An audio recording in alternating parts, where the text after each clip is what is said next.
No es casual, entonces, que ante el acuerdo de las cúpulas partidarias para apoyar a Arena haya cierta presión de resistencia. Eso es lo que se expresa, por ejemplo, en la conducta de Chévez. La cúpula del PCN toma un acuerdo lógico, correcto, sabio, desde el punto de vista de las derechas. Vos no tenés que pedirle peras al LOL, eso es así. Para apoyar a Arena. Sí, pero Chévez no entiende ese código. Mira qué cosas. Claro, Chévez es un hombre de derechas, sí, pero no es un PCNista consumado.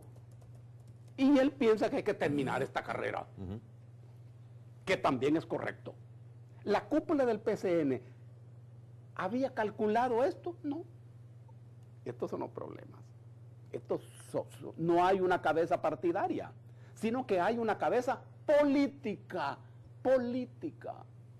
Vos podés calificar estos arreglos de negocios electorales. ¿Cómo no? ¿Cómo no? Aparentemente esos son negocios. No son negociaciones, sino negocios. Porque cuando un partido apoya a otro en esta coyuntura, recibe un pago.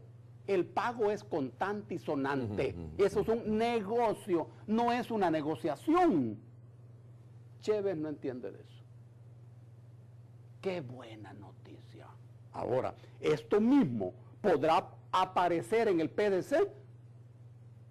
Probablemente, muy probablemente. Estos son los puntos que el Movimiento Popular ha de ponerle atención. Y los militantes del FMLN también. Ahora, para el FMLN, la clave tiene que ver con los cambios urgentes que han de ser introducidos en la campaña electoral de este partido. Cambios estratégicos. Por ejemplo, ¿qué cambios? Por ejemplo, el FMLN ha de presentar a la población rápidamente, inteligentemente, 3 o 4 puntos de su programa, indicando, esto vamos a hacer. Los 3 o 4 puntos han de estar relacionados íntimamente a la administración de la crisis. Y la almendra de estos 4 puntos ha de ser evitar que los más pobres paguen los platos rotos de la crisis. Eso hay que hacerlo rápidamente. El FMLN ya no puede seguir hablando en general de programas, no. Segundo punto. Puntualizar. Puntualizar las cosas. A ver, segundo punto. Segundo punto. Quiero hacerte otras preguntas. Correcto. El FMLN ha de salir de la cancha del enemigo. No puede seguir haciendo la campaña electoral en la televisión y en la radio, en los diarios, porque esa es cancha de los otros. Ha de hacer una cancha, una elección popular. El FMLN ha de basar su trabajo de aquí en adelante en los sectores más pobres, más pobres. ¿Y tiene tiempo el FMLN para hacer eso? No hay tiempo. Estamos al 15, ¿no? 15 de No marzo. hay tiempo, ese es el problema. No hay tiempo, deben hacerlo ayer. Ayer. El candidato del FMLN debe meterse en los sectores más pobres, donde están los votantes de Arena. Es cierto que en el escalón hay votantes de Arena, pero no son esos que se ganan las elecciones. Es 3 cambios estratégicos de la campaña electoral. Oye, ok, déjame ver esto. Entiendo que el candidato presidencial del FMLN prácticamente ha hecho una gira a través de los 262 municipios del país. Ahí están los votantes de Arena también en esos municipios. Ahí están los votantes del FMLN. Entonces, claro. ¿Ha seguido esta línea el candidato presidencial del FMLN, sí o no? ¿Se ha ido a meter donde están los votantes del partido Arena? La gira a nivel nacional es un presupuesto absolutamente necesario. Pero hoy estamos en el momento decisivo y los golpes tienen que ser decisivos. Hay que disputar los terrenos estratégicos, es decir, donde se decide la votación y esta se decide en los sectores más pobres. Y allí hay que hablar claro, de manera definida, por qué va a luchar un gobierno del FMLN. ¿Cómo lo va a hacer? ¿Contra quién lo va a hacer? Si ese partido está pensando que se puede gobernar administrando la crisis sin enemigos, está equivocado. Ok. Dago, ¿existe o no existe el fenómeno Funes? Después de las elecciones para alcaldes y diputados, algunas personas se han quedado pensando si todavía hay un voto reservado para el candidato presidencial del FMLN, ¿no? ¿Existe el fenómeno Funes? ¿Será capaz Funes como persona, como candidato presidencial, sumarle más votos al FMLN? ¿O los suficientes votos como para poder ganar en primera vuelta? El fenómeno Funes es una figura literaria. El fenómeno es una figura esencial.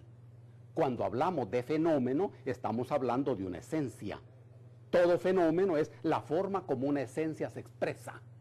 Cuando hablamos del fenómeno Funes, estamos diciendo que eso existe no en la cabeza de Funes, sino en la cabeza de la gente. Y a lo mejor en la cabeza de Funes hay una imagen diferente a la que existe en la cabeza de la gente. Mauricio debe saber cómo es en la cabeza de la gente el fenómeno Funes. ¿Cuál es el diseño que la gente tiene de Funes? De tal manera de adaptar y adoptar su conducta, su discurso, su fineza, su psicología a lo que la gente piensa de él. Hay que saber qué es lo que la gente piensa de mí para introducir modificaciones, porque no es la gente que se va a adaptar a vos, sos vos los que debes adaptarte a la gente. Perdón, pero repito la pregunta. ¿Existe o no existe el fenómeno Funes? Existe el fenómeno Funes. Yo creo que sí existe. ¿Capaz de sumarle más votos de los que sacó el FMLN en estas elecciones anteriores? Debe, tiene y puede. ¿Qué es el fenómeno Funes? ¿A qué llamamos fenómeno Funes? Precisemos esta figura. Es que en esta coyuntura hay una franja importante de personas que votan por Funes, pero sin votar por el partido que lleva a Funes. Por eso es que hablamos de fenómeno Funes. Es decir, una fuerza electoral vinculada íntimamente a la persona del candidato. Por eso hablamos fenómeno Funes. Fenómeno Funes. Ahora bien, en esta etapa, lo que llamamos fenómeno Funes necesita adquirir mucha fuerza, más fuerza, pero sin debilitar la fuerza del partido. La fuerza del partido. Y la fuerza aumentada del partido ha de fortalecer aún más la figura del candidato. Esta es la problemática que está planteado. El candidato entiende esto. Y entiendo que el partido también entiende esto que debe entender. Sobre todo los militantes. Esto es básico para quebrar una de las tesis fundamentales de las derechas, que consiste en que es el partido el que va a gobernar. Ok. A ver, una pregunta más sobre este tema antes de ir a la pausa comercial.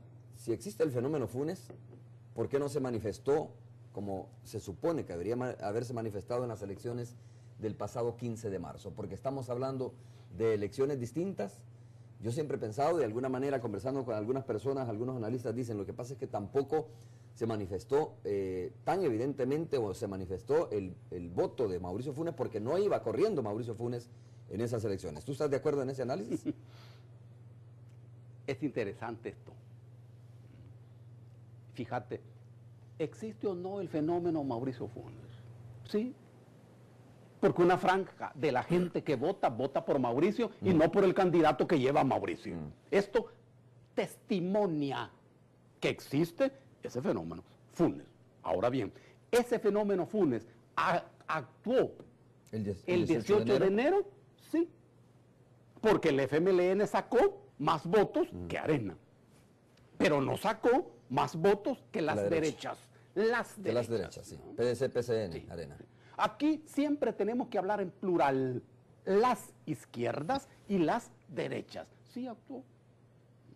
Porque a nivel de partido sacó más votos. Es decir, entonces se agotó ya. Ahora, ¿se agotó el fenómeno Funes? No, porque el candidato sigue jugando. No es el caso de Arena. En el caso de Arena, el candidato no juega hoy, sino lo que juega es el encuentro entre el sector que gobierna y el sector que domina. Allí hay un torrente de apoyo que fortalece el aparato de partido. En el caso de Arena, fortalece el aparato de partido y mengua el papel de la persona candidato. En el caso del FMLN, la coyuntura es tal que fortalece el papel del candidato y no el del partido.